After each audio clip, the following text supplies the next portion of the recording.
Dudes, it's Gaz, and welcome back to the Warframe video. So we got a hotfix today where they buffed the AX-52 rifle. It's not a huge buff, but it actually is a buff that you might notice in everyday gameplay. So we're going over that today. We'll also be covering the hotfix because some other things were changed besides just the AX-52 getting a crit chance buff. So let's get right into it. Before we do, make sure to sub this channel. We do daily Warframe video uploads. Sorry I haven't been live streaming as much, guys. There's just been some other stuff I have to take care of, and I will be back hopefully tomorrow. Today's probably not going to happen, though. So let's go over what we have today so you guys enjoy this buff we got.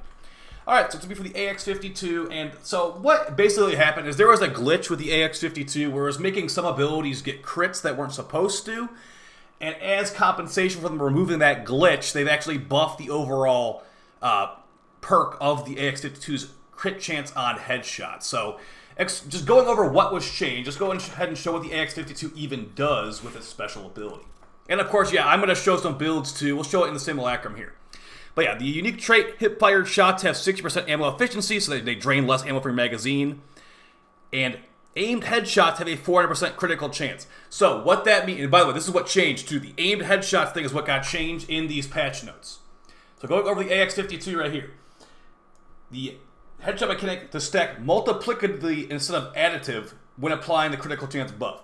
So, I've already done the math for you, and you're getting about 4% extra critical chance. Because the way it works is that it went from 100% additive before, now it's 400% multiplicative on ADS headshot. Now, it's going to equate to, I think, what 4% extra critical chance? Because the way that this thing works is we're going multiplicative off of its base.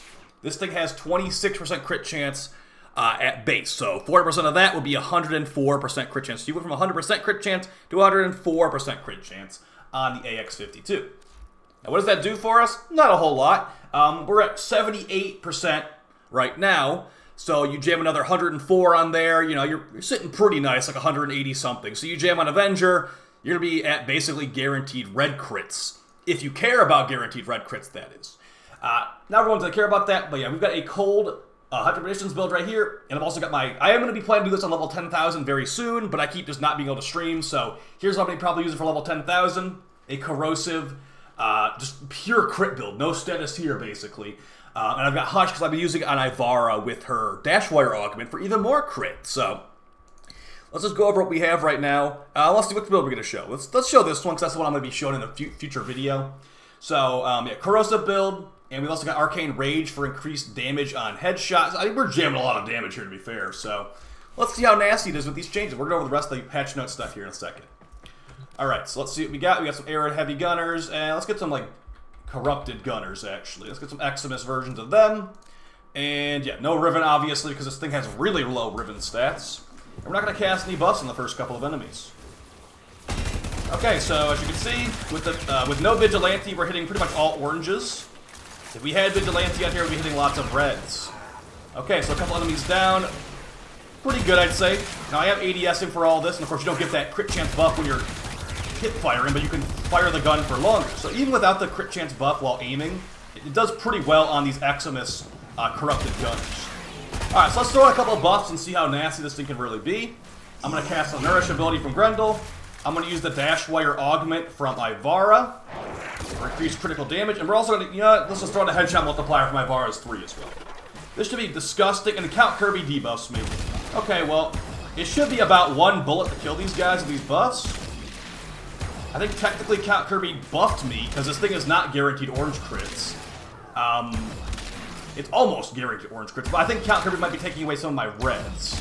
Actually, I saw a red crit there, so not too bad, actually. That was an actual one-shot there, so minimal viral procs, just 1 bullet, 1-shot kill, but I'm playing Ivara, so not exactly the most fun.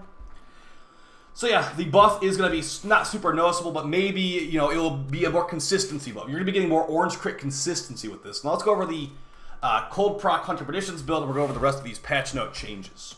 Because, there's multiple builds. You don't have to only go for corrosive. This one's also got prime shrubs, which I showed in my original video. Now we got one that's more focused on DOTs. As you can see, a lot worse at killing the first enemy. But after we get a couple kills, it should be okay with those galvanized stacks. Yeah, definitely not as good as the previous build. More of a DOT focused build. See what those DO2's looking like. 7.4, 52k. That's alright, but definitely not super amazing. Let's throw on Nourish for some viral with our slash procs. And there you go. Much better we slap on the viral procs from Nourish. I think an upfront damage build might be better for this guy. It's just the first build I showed is probably better for this thing, the level 10,000 build. This one's okay too, but yeah, I'm not really digging it as much.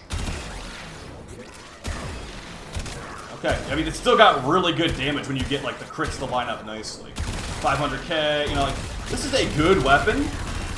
People saying the Gatva Prime is better is very surprising to me, honestly.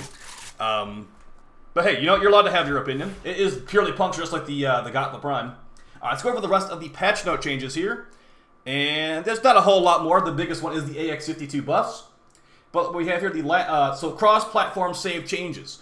There was an issue previously where if you had a linked account, players reported that in rare situations, some of the intended items were not being transferred as we said they would. They've narrowed down the causes and include a fix for all future accounts, account links in this hotfix. And they'll be running a script for any affected player. So, okay, if you had a glitched out account before from account merging and you didn't have all your stuff, that seems like it's being fixed with this update. So very good stuff there if you encounter that, what they call a rare glitch. They have moved the Daviri Paradox quest from Vor's Prize to the Saturn or Uranus Junction. So, yeah, wow, you could do Daviri Paradox after Vor's Prize. So you could be a brand new player going directly into Daviri Paradox after, like, Captain Vor's quest. That was too early, but maybe Uranus and Saturn might be too late. I don't know exactly when DE wants this to be. Let's see what they have right here. As we continue to add the main story path for Warframe 1909, our team is focusing on improving the new player experience, removing points of confusion in a player's journey. We added Daviri in 2023 as an alternative tutorial for players, and after reviewing player behavior, it has been moved behind Vor's Prize and echoes Daviri. With more player feedback under the belt, we decided to move the access behind Uranus Junction. As a team, we decided to experiment in expanding Warframe's weirdness, but player experience is king and above all else. Dude, yeah, if you jumped into that quest right after Vor's Prize, you'd be like, what did I click on? Like, it would be so confusing. So that's probably a good idea. I don't know if Uranus is the right spot for it. Maybe after the second dream or something. That's probably what they were going for here. If you have unlocked the quest prior to this, you still haven't unlocked. Yeah, that makes sense. Made improvements to Science Vigil's quest. I feel like they've done this probably like 50 times, so I'm not going to even read that. Jade Light Eximus will now no longer ramp up their damage on defense targets, excavators, rescue turrets, etc. They only deal 100 per tick. That's great. That means that the Jade Eximus will no longer like insta-toast the defense objective, which would sometimes happen. It's funny how that happens after Belly of the Beast when there was like a million Jade Eximus attacking that objective at the end, but thankfully that objective at the end of the Ascension mode didn't perma-die. So yeah, Jade Eximus nerf against objectives, that's cool with me.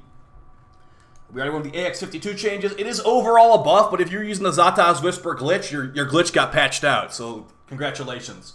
And as far as some fixes down here, we've got some stuff like Melee Incarnat's not displaying the Incarnate UI with Melee Retaliation equipped, who cares?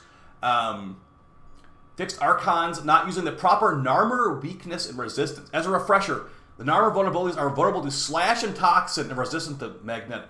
Okay, I didn't even realize that. So it looks like the Archons are supposed to be weak to Toxin and Slash now. I'm pretty sure I was using a Radiation build on them in the previous Archon hunt I did, like on Weekly Reset. So yeah, I guess you use Toxin and Slash on these guys now. Oh yeah, by the way, DE, where's that Owl Archon? Did you patch him back in yet? Do I get my blue shards or no? But yeah, so maybe if you're having a hard time fighting the Archon boss, maybe mod your guns for Toxin and see how that goes. But I feel like my Radiation build from the previous patch is working just fine for killing it really quickly. So maybe no build changes needed there, honestly. Maybe a Bane of the Narmer someday could be kind of nice. A couple other things here. Actually, it looks like there's nothing actually important to talk about. Besides, like, script errors, look link, mod preview. So yeah, a pretty good patch, guys. They did buff the AX-52 ever so slightly. You went from 100% crit chance increase before to 104% with the way the math is being applied and how they changed the math. Zata's Whisper will no longer crit with the AX-52. But yeah, it's still really good. It's probably one of the best, like, you know, Tennocon weapons we've ever gotten. I don't know. It's like, really, if you got this far, let me know. What do you think is the best Tennocon weapon? We got the Athadai, the Veracrez, the Gatva Prime, the AX-52, and I think, what's that last one called? The Vastalok. If I'm forgetting one, maybe I'm forgetting one. I think, to me, the best out of all those is the AX-52, with the close competitor being the Vastalok, because that thing is actually really good and nice utility weapon, too. So See you guys in the next video. Hopefully be live on stream tomorrow. I gotta get some use of my borrow ticket, dude. Borrow's going away. Yeah, if you're watching this, Tennocon borrow goes away in 1 day, 18 hours. So make sure you get your stuff from him because he will be gone for until next Tennocon, basically. And you also got the Central Mall here for another 3 days, 21 hours as well. See you guys in the next video. Appreciate the support. Take it easy. Bye.